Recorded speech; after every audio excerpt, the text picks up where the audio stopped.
time is it? It's 1 o'clock. 1 o'clock. We got the Lighthouse tour at 2 o'clock. I think it's people that are Look, boarding they're the... loading the ferry. Yeah. So we got an hour. We can look around a little bit. This is New London, waterfront district, and this is the Water Street Garage with the tiniest parking spots ever. I guess it's just for compact cars, but it's a pretty little area here. The parking. You see an elevator? Well, Stairs only. this is the 1800s. We'll park at the top.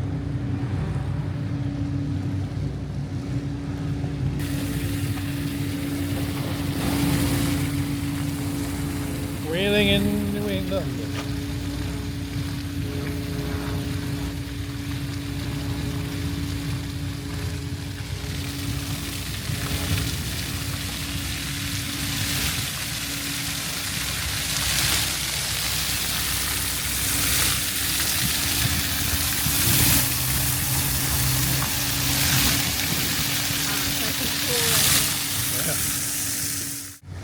Hey, look, is that the Nathan Hale house?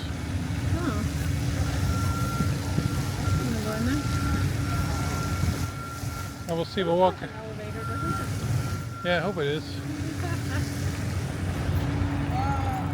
Maybe we'll walk down, walk back. If we got time, we'll go see the Nathan Hale house. Sons of Joseph Lawrence.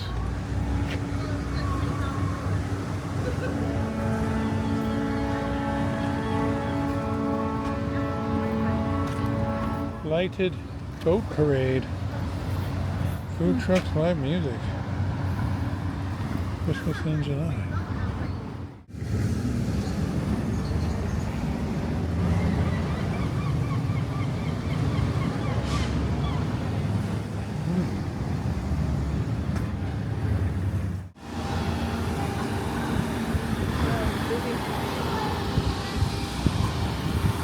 Tin cup skin, blue duck. What's this? Sushi and salad. That's pretty. Cherry apartments. Oh, that's pretty. It's a little backyard. Yeah, Wanna walk over? sure. I wanna see the mural. That's nice. Boobs. Boobs. I see boobs. It's very green. Is it a restaurant?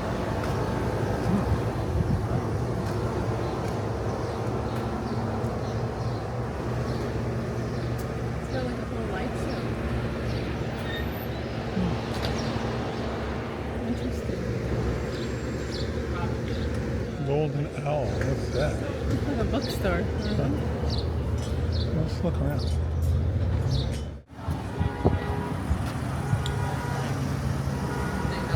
Hygienic galleries. What did you major in? I did New London. Hygienic restaurant. That's what it is. Hygienic That's the one art that has park. that way. Yeah. It's closed. Interesting. JB's Barber Spa. No trespassing. What's this? It's the Buckley House, 1790.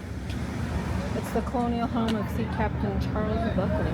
Buckley, who sailed with John Paul Jones in the 1880s. Charles Clank's Meat Market opened here with ice house and rear. Huh.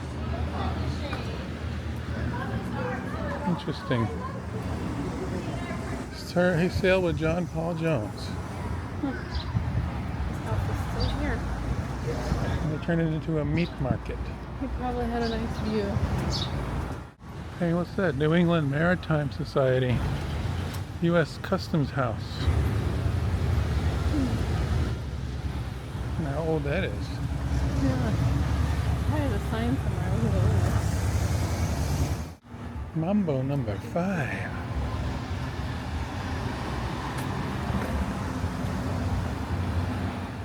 Bank Street Cobbler.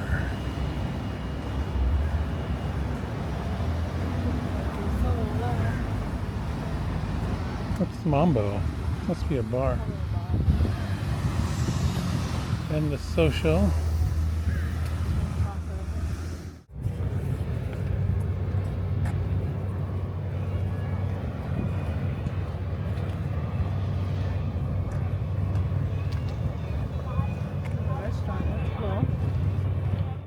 There we go, launch the boat. Let's see how they put this in. Down the ramp.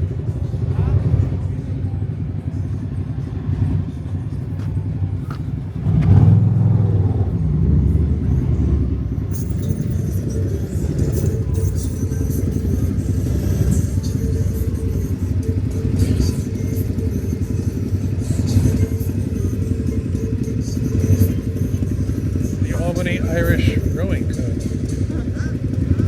Must be a rowing, huh? Yeah. So the whale comes flying up out of the... Yeah, I'll take a motor any day. The whale's like, cool.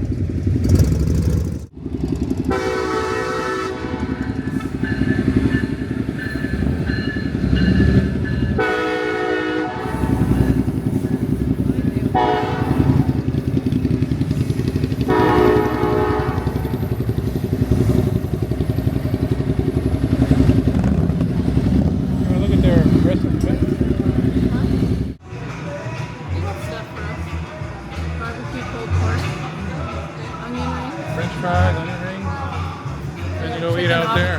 Yeah. Maybe. Come back. I wonder which was our boat.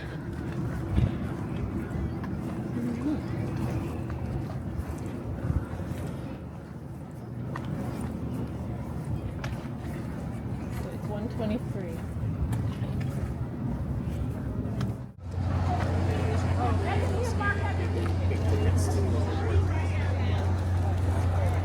You gotta check in here. Even if you buy online, you gotta get boarding passes.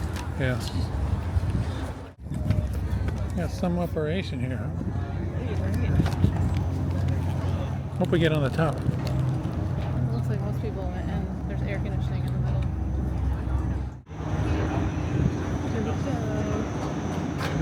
Yay. In the shade. Yeah.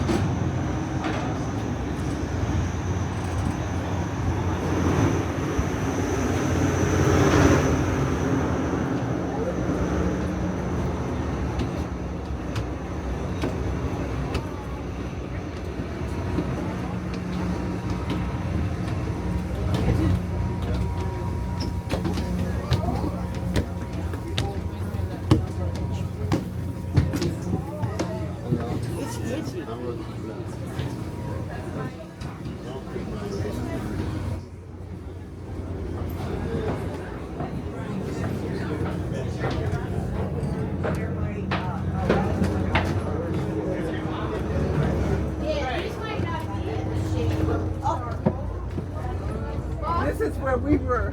Yeah. I have pictures. I like the up top. Yeah, I have pictures of Pat. What's the boat when we come?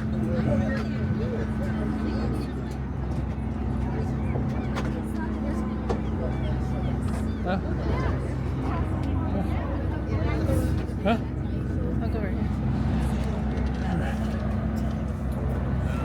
There we go. Yeah.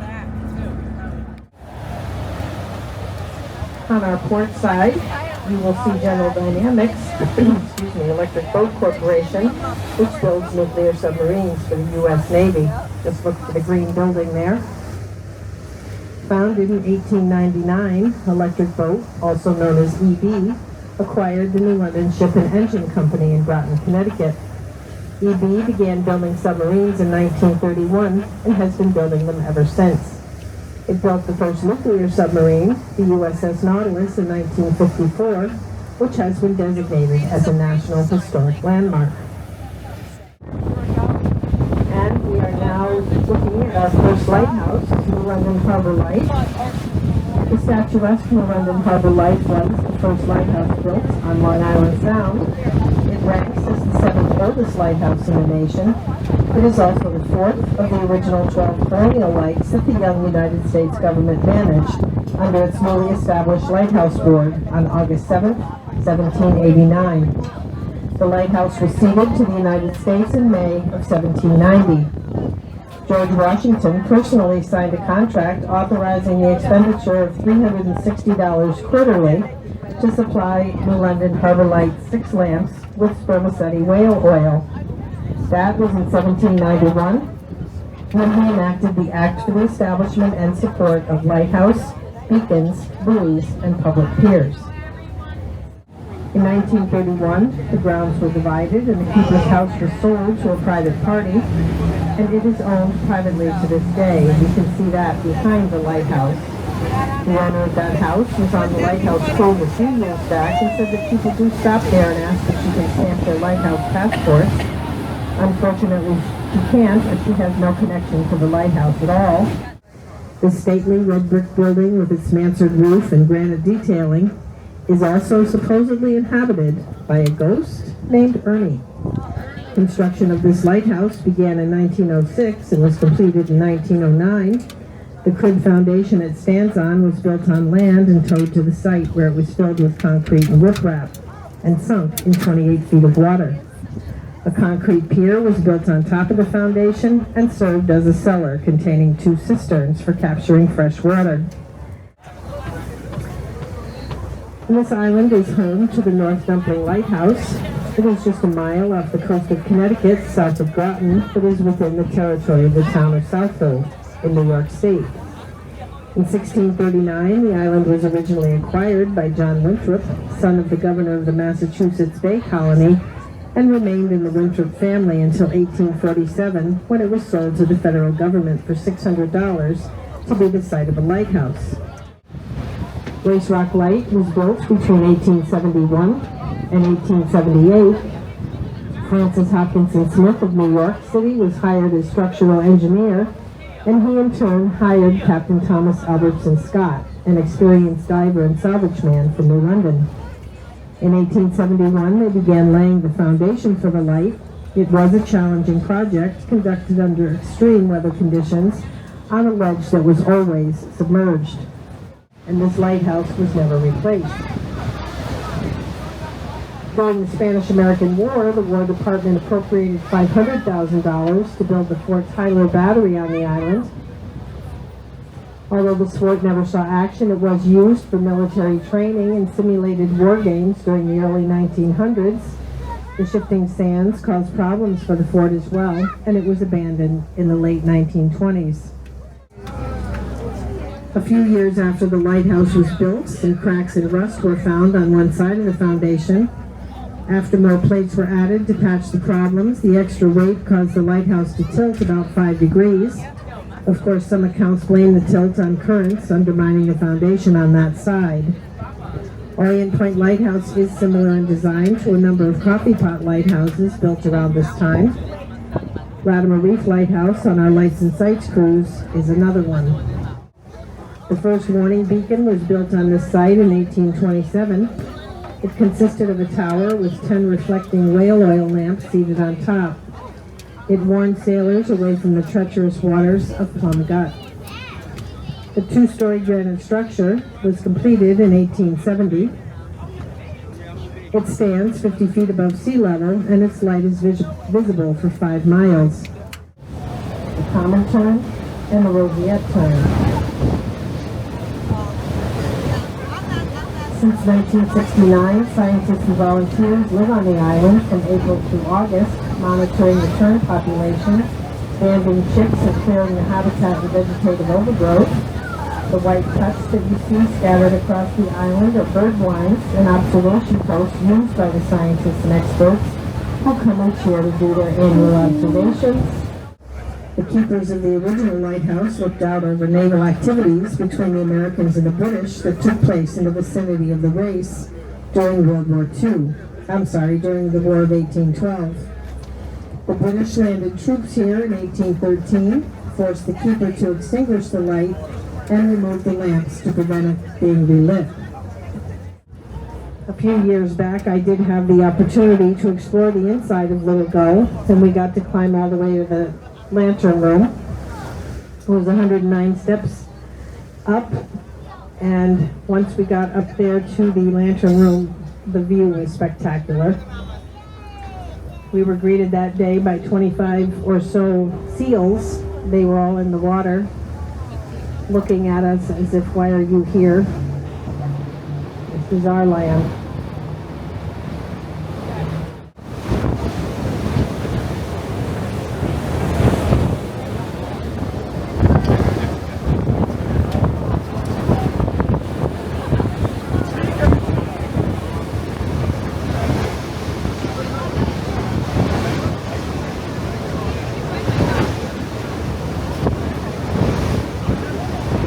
Still looking over on the starboard side. It means that this submarine is still under construction in the dry dock where systems are being installed and configured.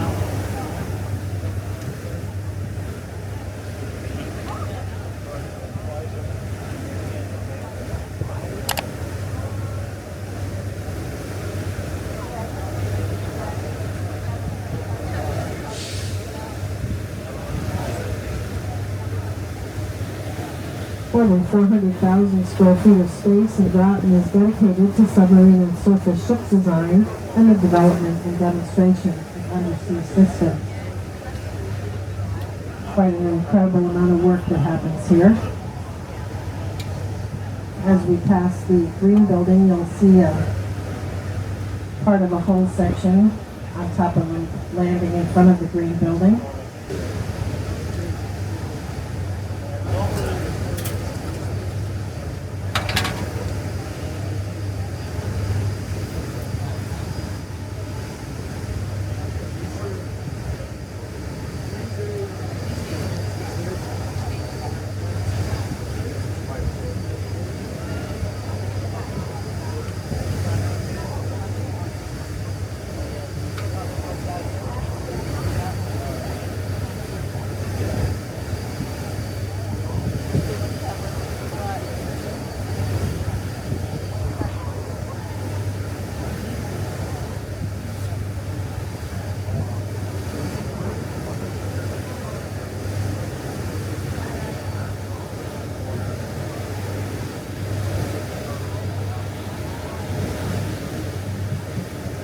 And we're just about at the end of our cruise. That was fun. Yeah. It was interesting to see you go out on the water. Bring a hat.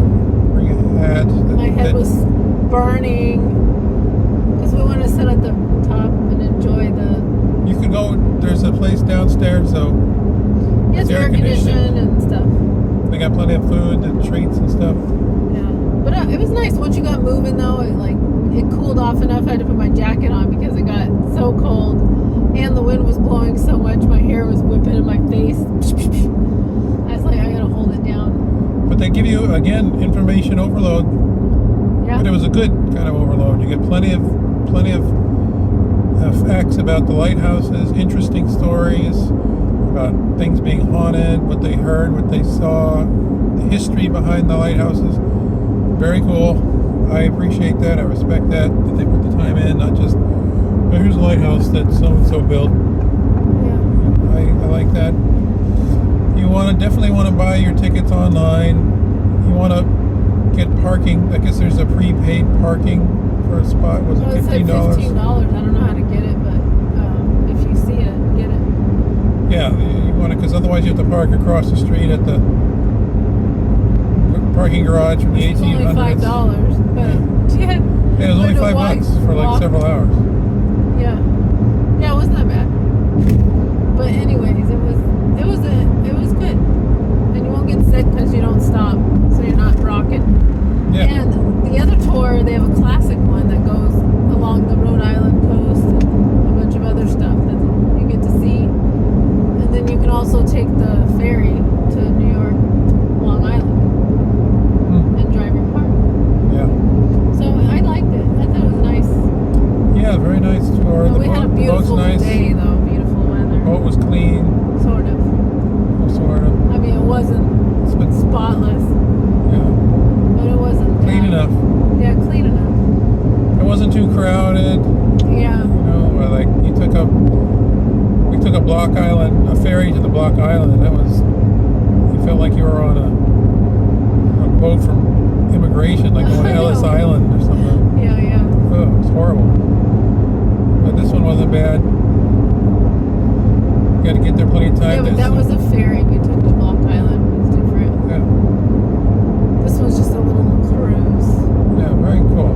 Yeah, it was. And it wasn't, how much was it? It was $38 a person. It was 2 hours. Yeah, not bad. Interesting. Fun. Worth it. Yeah, what would you give it?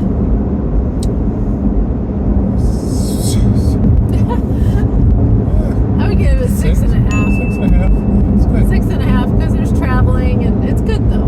Yeah, It was nice. I probably wouldn't take small kids. yeah. They'd probably get bored, but Would not care. yeah, they wouldn't care. But older kids, it would be a neat little experience. Yeah. Yeah.